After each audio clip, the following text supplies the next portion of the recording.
How would you like to be able to create a freedom lifestyle business after trauma or business failure or collapse? Serina Justiniana will tell us how. She is a startup founder, entrepreneurship strategist, and resilience coach. I think it's so important for you to tell us how to do this, because I think that every entrepreneur goes through at least one trauma, if not hundreds of them. Some of the time it can be even a lot in a single day. Yeah. So a lot can accumulate. And I also think that most entrepreneurs go through at least one business collapse until they learn how to really do things. And I really love your focus on creating a freedom lifestyle and what that means. So first of all, tell us, what does creating a freedom lifestyle mean? And how can an entrepreneur create that for themselves, especially after business failure? Heal Podcast with Lily Patashku shares longevity and anti-aging techniques to stay young forever, increase energy, overcome addiction, and live your longest, best life ever. Shared by world's most innovative, alternative, and traditional health thought leaders, healers, and doctors. Discover quantum healing strategies to heal your mind, body, and soul. Yeah, no. So for creating freedom for myself, and what I tell my clients anyway, is that freedom looks different for everybody. Everybody has an idea of a lifestyle that they want. And a lot of times I feel like we grew up in this hustle culture of, working the grind. And I think that led people to believing that you have to physically harm yourself to get there, in the sense of that grind hustle culture of you need to get up at 4 a.m. and you need to be doing XYZ and you need to set this amazing routine for yourself. And you have to be ready to, put in the work. That's what I heard a lot, going through the field. I mean, I worked corporate for about 12 years before I moved on to entrepreneurship. And that was all of my experience. And that was everything that I needed to move forward. So when it comes to freedom, I really think that, and I guide my clients into understanding the lifestyle that they want. I definitely think that this generation is breaking free of money and the psychology in money. That's something that I focus on heavily. I feel that you need to be ready to receive.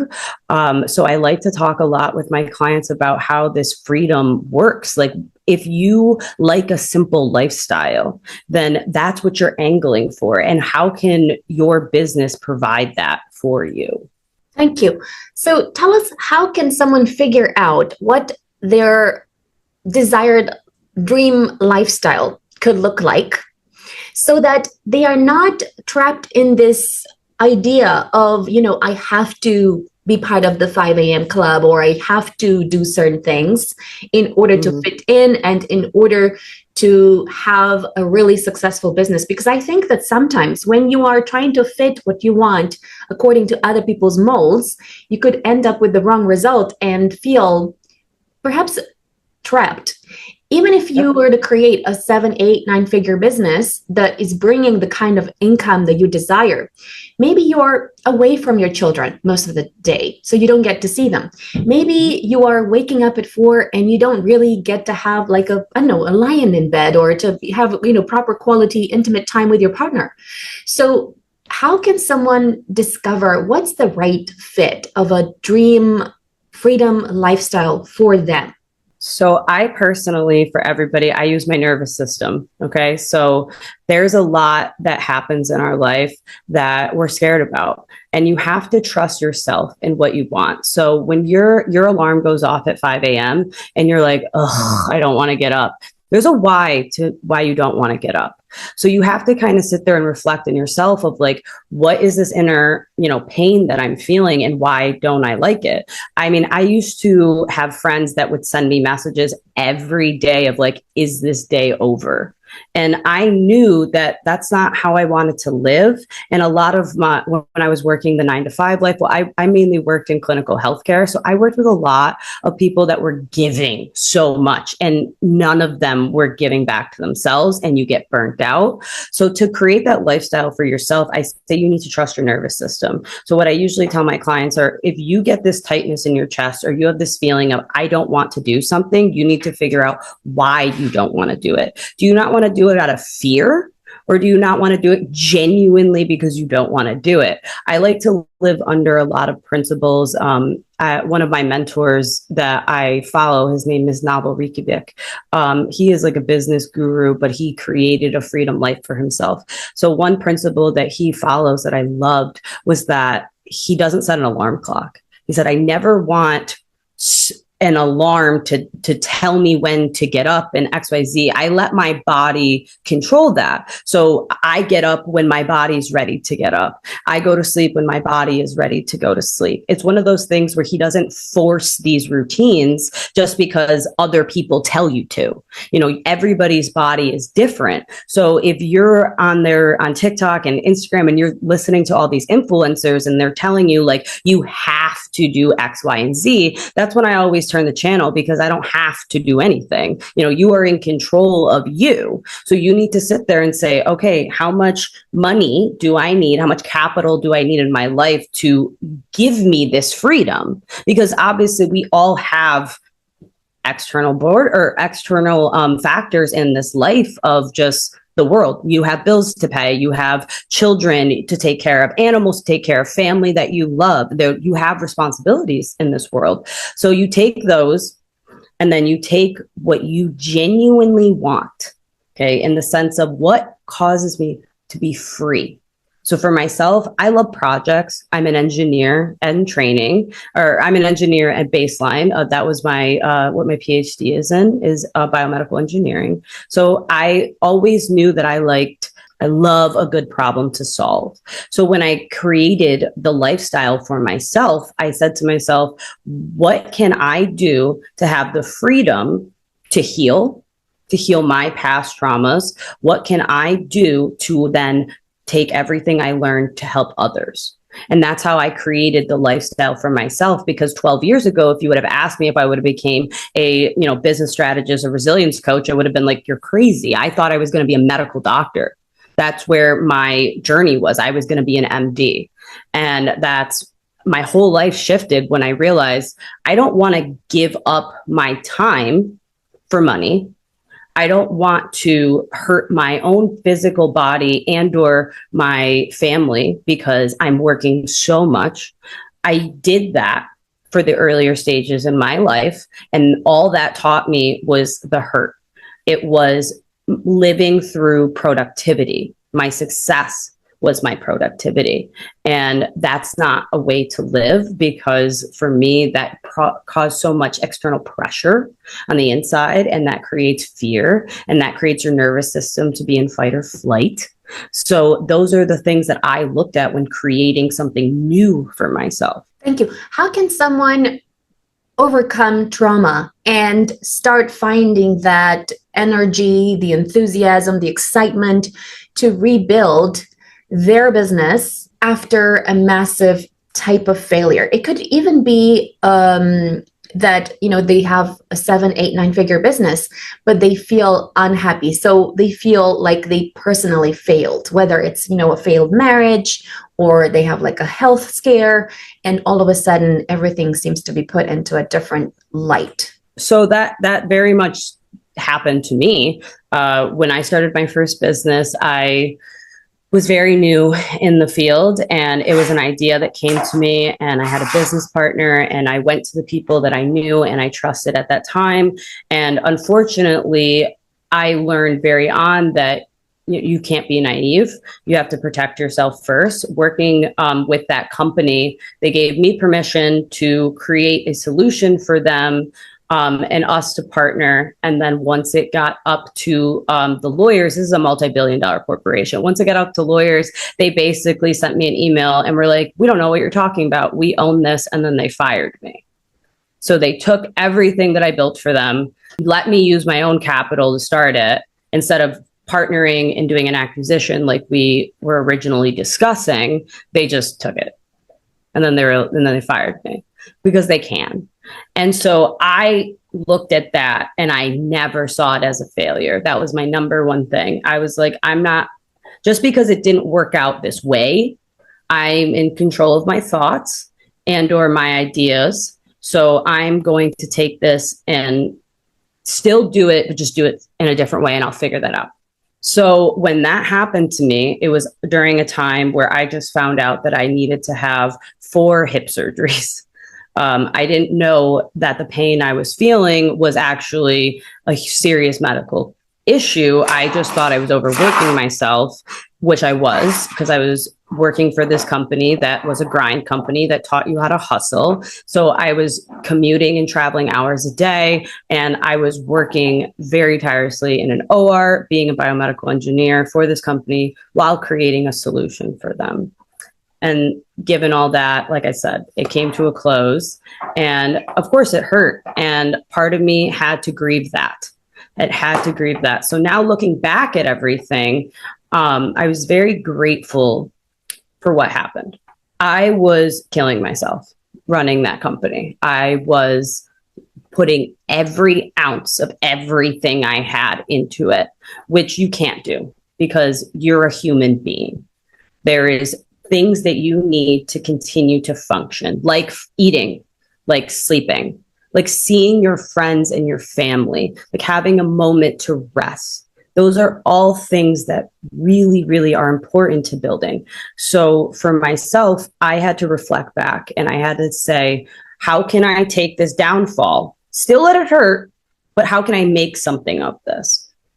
I look back at that time and I remember telling my business partner, they don't understand what they're taking from me. This was supposed to be, the lump sum that was going to change my life, that was going to retire me. It was going to allow me to, get the help that I thought that I needed. I have a background of childhood abuse. So I wanted to hire the best of help, and I wanted to take time off because I've been working since I was 14. I wanted to feel that freedom. But what I realized is that if that happened and I received the capital that and everything changed, I don't think I would have done the healing work that I did during that time. I don't think I would have grieved the way that I did. So I always say that it's not a failure. There's only 2 ways you fail in this world. You stop trying and you stop learning. If learning, it means that you're letting your ego deplete your curiosity. I'm sorry, I just got caught. But so the 2 ways that we fail in this world, like I said, is stop learning and stop trying. And that trying part is that fear. It's that fear. That's what entrepreneurs, that's what they deal with. There's so many decisions that you have to make in the beginning. So I definitely feel that people get very overwhelmed because they're like, how do I know what's the right decision to make? Who do I trust? What do I do? And so that's why I created my program the way that I did, because they go hand in hand, this mindfulness and this respecting yourself on top of actually building something and having the resilience to push past something and keep going. Because you do need the hard work. You're not going to snap your fingers and it's going to happen. But you have to do it in a way that's intentional. You have to do it in a way that you're building slowly to create something correct. You're not skipping corners. You're not trying to take the easy route out to get the lump sum that you need. It all comes out of desperateness, unfortunately, when you're like, I need this capital. I need this to work. I put all this work into it. I can't have it fail. It's not going to fail if you keep going. It won't. Thank you. Tell us your 10 commandments for someone to recover from trauma, whether it's business failure, whether it's a personal thing that went wrong, or personal trauma. How does someone recover from a trauma? And what are the 10 steps to create a freedom lifestyle? So trauma always starts with grief. And I don't think a lot of people yet have connected the two. So every time we say grief, somebody thinks somebody died. But, anything that happens to you, like a quote failure, your business stops, or, you're having all these things and you're trying to recover from that, that's grief. So if you feel that tightness in your chest, or, your breath starts to pick up and you get a trigger and you're not even sure where it's from, a lot of times people spiral from those. So you feel this tightness in your chest, you don't know what's going on, and that makes you shut down a lot, actually. A lot of times people take that inner feeling of your nervous system and that fear, and they mistake it with their gut. And that, oh, I shouldn't do this. This is clearly not right. I'm feeling uncomfortable. So you have to process that grief. So I always tell people that you have to be able to, when that happens, you have to be able in the moment to regulate your nervous system. And the way that I personally do that is a hand on the heart, because it's a physical touch, or physically hugging yourself in the sense of just, I'm safe. I'm safe. I do a box breathing exercise of where you go in for 4, you hold through your nose, and then you want to out for 6. That instantly regulates your nervous system. So that feeling is going to come down, and it's going to allow you to think a little bit clearly. Personally, during that time, while you're healing and rebuilding, you need to move slowly, because your body is really, really, really under a lot of tense stress, and you're not going to be able to make decisions correctly in that phase. You're not going to be able to know which step to go to. You're not going to be able to know who to talk to. You're going to make irrational decisions. Examples of that is, like, for myself, when I started my coaching business, I was so lost in this world. So I definitely hired, coaches of coaches, and I did a lot of different courses, and I spent a lot of upfront money just because I was like, I don't know what I'm doing. And honestly, a lot of that I would have taken back. I would have taken time to just observe before diving in with this capital. You hear all of these things on social media, and you see all these ads, and everybody is promoting these things, and you feel like you have to. So when you're in this fight or flight mode, you're not going to be making rational decisions. So the best time to plan a business is honestly when you're healing, because you take a step down and you now readjust your plan. As a strategist, what I do is typically listen to people's ideas. I call them my brain dump, and they brain dump to me, and then I organize them for them in the sense of, these are the steps that you should take. I became really good at that just because of my past. So what I do is typically really help people figure out their steps and how to take their steps. And I make it, in a sense where it's not so overwhelming. There's all these different avenues. Like, do I legalize my business? How do I legalize my business? Okay, do I put all my money into this? How much time should I be working on this? Do I quit my job? Do I not quit my job? There are so many decisions that somebody needs to make. So for me, there's multiple steps that need to happen before you can even decide, do I legalize my business? And that's regulating yourself. So it's meditation. It's understanding your mindfulness. For me, it was a lot of spirituality. It was a lot of regulating my nervous system before I could take any steps further. When you do take those steps further, you still need to listen to your body, and you need to really understand your body. So I always say you have to sit in the energy. When you have these feelings come up, you have to release that energy. Journaling, writing every little thought down and getting it out of your brain. So that way you can release some of this, release what's ever trapped inside of you. There's a lot of, we've learned, and I've learned through a lot of my schooling, that, when you avoid, when you have fear, and you definitely use that fear as a reason to not be resilient and to not keep going, that's going to stay inside of you pretty heavily. So I like to take on passionate projects that, people that want this freedom lifestyle. When I say freedom lifestyle, I mean the sense to choose what you want to do, equaling your time and money do not combine. You want passive income. That's my biggest advice for anybody that says they want to be an entrepreneur. You want to equal that to passive income, meaning you do not trade your time for money. So once you understand your outline, and you might spend a little bit longer time planning than other people would, and understand what your end goal is, okay? There is a lot of controversy around money and greed. And my biggest gripe with it is that there is a lot of greed in money. I always say, take the lifestyle you want for yourself, understand the capital that you need to get there, or that's it. A lot of these, go ahead. Thank you. Tell us where entrepreneurs can find you. So as of right now, I mainly promote through my TikTok, and I have a beacon shop that's linked in my TikTok. I go under the Aligned Founder.